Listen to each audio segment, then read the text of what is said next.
Assalamualaikum warahmatullahi wabarakatuh. Salam guru penggerak. Saya Hinudin, CGP Angkatan 11. Pada kesempatan kali ini akan membahas tentang koneksi antar materi, kesimpulan, dan refleksi modul 1.1. Mari kita bahas bersama. Bapak Ibu guru hebat, pada kerangka pembelajaran modul 1.1 dimulai dari diri. Mulai dari diri, yaitu membuat refleksi diri tentang pemikiran Ki Hajar Dewantara.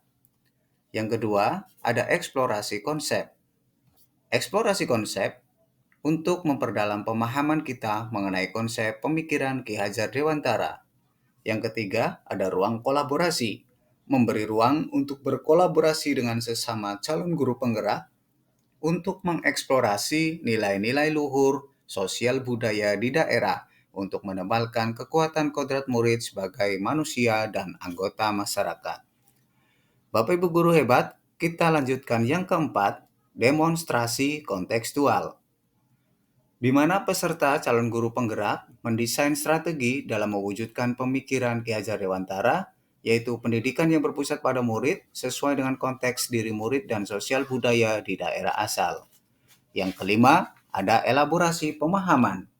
Elaborasi pemahaman dilakukan dengan menuangkan berbagai pertanyaan mengenai materi dan refleksi filosofi pendidikan nasional Ki Hajar Dewantara yang akan dibahas bersama instruktur. Yang terakhir ada koneksi antar materi. Koneksi antar materi yaitu membuat kesimpulan dan juga refleksi pengetahuan dan pemahaman baru yang dipelajari dari pemikiran Ki Hajar Dewantara. Bapak Ibu guru hebat, kita lanjutkan kepada asas pendidikan menurut Ki Hajar Dewantara. Membedakan kata pendidikan dan pengajaran dalam memahami arti dan tujuan pendidikan. Pendidikan merupakan tuntunan terhadap segala kekuatan kodrat yang dimiliki anak agar ia mampu mencapai keselamatan dan kebahagiaan yang setinggi-tingginya, baik sebagai seorang manusia maupun sebagai anggota masyarakat. Sementara pengajaran merupakan bagian dari pendidikan, di mana terjadinya proses pendidikan dalam memberi ilmu atau berfaedah untuk kecakapan hidup anak secara lahir dan batin. Bapak Ibu guru hebat, dasar pemikiran Ki Hajar Dewantara: 1. Sistem Among atau menuntun. 2. Sesuai dengan kodrat alam dan kodrat zaman.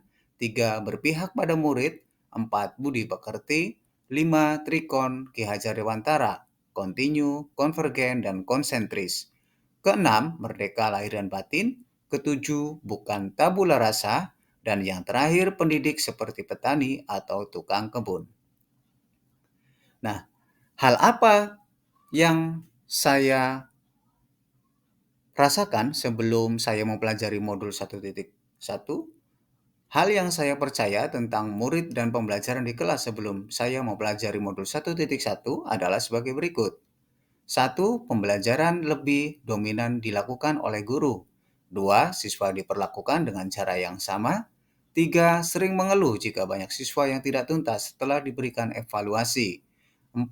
Ketuntasan belajar siswa hanya dilihat dari nilai KKM dan aspek kognitifnya saja. Kelima, pembelajaran lebih banyak dilakukan dengan cara membaca dan menulis saja. Terakhir, ketuntasan penyampaian materi lebih penting daripada memahami karakteristik siswa. Nah, Bapak Ibu guru hebat, hal yang berubah dari pemikiran atau perilaku saya setelah mempelajari modul ini adalah: 1. Pembelajaran lebih banyak melibatkan siswa. Siswa diperlukan sesuai dengan karakteristiknya masing-masing, memberikan kesempatan kepada siswa untuk tumbuh sesuai dengan kodratnya. Pembelajaran dilakukan secara menyeluruh, meliputi cipta, rasa, dan karsa, menciptakan pembelajaran yang menyenangkan, serta guru harus tulus, ikhlas, dan penuh dengan kesabaran dalam menuntun siswanya. Berikutnya, hal yang segera saya terapkan dalam pembelajaran di kelas saya agar mencerminkan pemikiran Ki Hajar Dewantara, antara lain: 1. Mengenali karakteristik dan kebutuhan siswa dalam belajar dengan menjalin komunikasi yang baik. 2. Merancang pembelajaran yang bervariatif dan menyenangkan. yang mampu mengakomodasi kebutuhan belajar siswa yang beragam dan sesuai dengan zamannya. Ketiga, melibatkan siswa dalam kegiatan pembelajaran melalui model pembelajaran yang bervariatif dan berbasis aktivitas. Yang keempat, pembelajaran dilakukan dengan cara menuntun, bukan menuntut.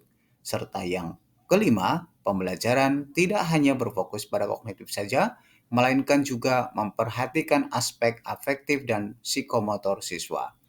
Bapak Ibu guru hebat, harapan ke depan yang pertama, guru dan murid dapat berkolaborasi untuk menginisiasi atau menciptakan kedalaman, rasa takjub dan kasmaran spiritual, intelektual, dan sosial untuk mencapai keselamatan dan kebahagiaan sebagai manusia.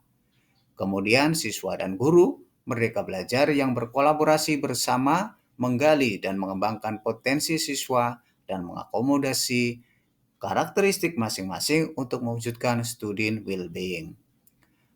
Nah, demikianlah penjabaran saya tentang koneksi antar materi yang bisa saya sampaikan. Terima kasih. Saya akhiri. Wassalamualaikum warahmatullahi wabarakatuh. Salam guru penggerak, tergerak, bergerak, menggerakkan.